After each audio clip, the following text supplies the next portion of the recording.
You ask Tiger to solve. This deals with linear equations with one unknown. The final result is x equals 31. Let's solve it step by step. Group all constants on the right side of the equation. Subtract 96 from both sides.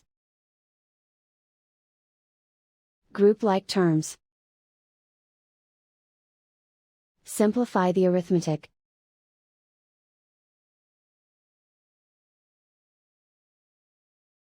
Isolate the x. Divide both sides by -4.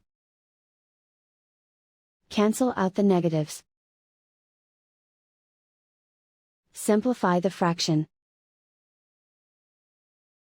Cancel out the negatives. Find the greatest common factor of the numerator and denominator. Factor out and cancel the greatest common factor. And so the final result is x equals 31.